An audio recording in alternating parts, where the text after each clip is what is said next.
반도체에 몰렸던 시장에 균열이 생겼습니다. 오늘 삼성전자와 SK하이닉스는 쉬어간 반면 바이오와 2차전지, 전력주가 강세를 보였는데요.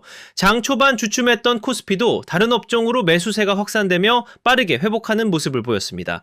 그동안 반도체에 집중됐던 흐름에 변화가 나타나기 시작한 겁니다. 반도체 다음은 과연 어디일까요?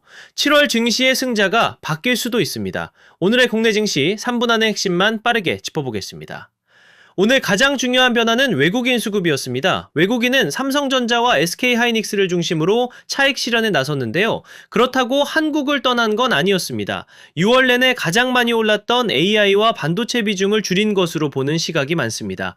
월말 리밸런싱까지 겹치면서 먼저 수익이 난 종목을 정리한 거죠. 반면 국내 자금은 바이오와 2차전지, 전력주로 빠르게 이동했습니다. 결국 오늘은 한국을 판 것이 아니라 AI 비중을 조정한 하루에 가까웠습니다.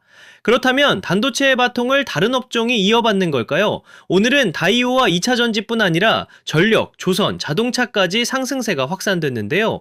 최근까지 반도체에 집중됐던 매수세가 다른 업종으로 퍼지는 모습이 나타났습니다. 물론 하루 만에 주도주가 바뀌었다고 단정하기는 이릅니다. 하지만 7월에도 이런 흐름이 이어진다면 업종 순환이 본격화될 가능성은 충분해 보입니다. 그렇다고 반도체 시대가 끝났다고 보기는 어렵습니다. LS증권은 AI 투자 사이클 자체는 여전히 이어질 것으로 보고 있는데요. 다만 최근 주가가 워낙 가파르게 오른 만큼 단기 차익 실현과 변동성 확대는 불가피하다고 분석했습니다.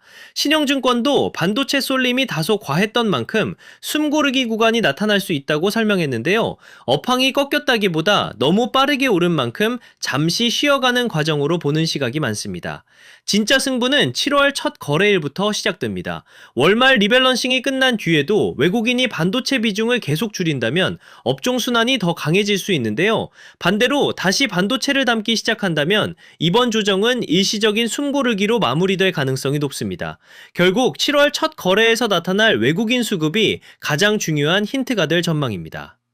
내일부터는 세 가지를 꼭 확인하셔야 합니다. 첫째, 외국인이 반도체를 다시 사는지입니다. 이번 조정이 단순한 차익 실현인지 확인할 수 있는 가장 중요한 신호입니다. 둘째, 원달러 환율입니다. 환율이 안정돼야 외국인 수급도 한결 편안해질 가능성이 높습니다. 셋째, 미국 기술주의 흐름입니다. 미국 AI 관련주가 다시 힘을 낸다면 국내 반도체 투자 심리도 함께 살아날 수 있습니다. 이 세 가지가 동시에 개선된다면 반도체가 다시 중심에 설 가능성이 높아지고 그렇지 않다면 순환매 흐름은 조금 더 이어질 수 있습니다. 정리하겠습니다. 오늘은 반도체가 쉬어가자 바이오와 2차전지, 전력, 조선 등 다른 업종이 빈자리를 메우는 모습이 나타났습니다. 다만 이것이 새로운 주도주의 탄생인지 아니면 반도체 상승 과정에서 나타나는 자연스러운 순환매인지는 조금 더 확인이 필요한데요. 결국 7월 초 외국인 수급이 순환매의 지속 여부를 결정할 가능성이 커 보입니다. 예측보다 대응, 짧고 굵게 오늘도 감사합니다. 구독과 좋아요.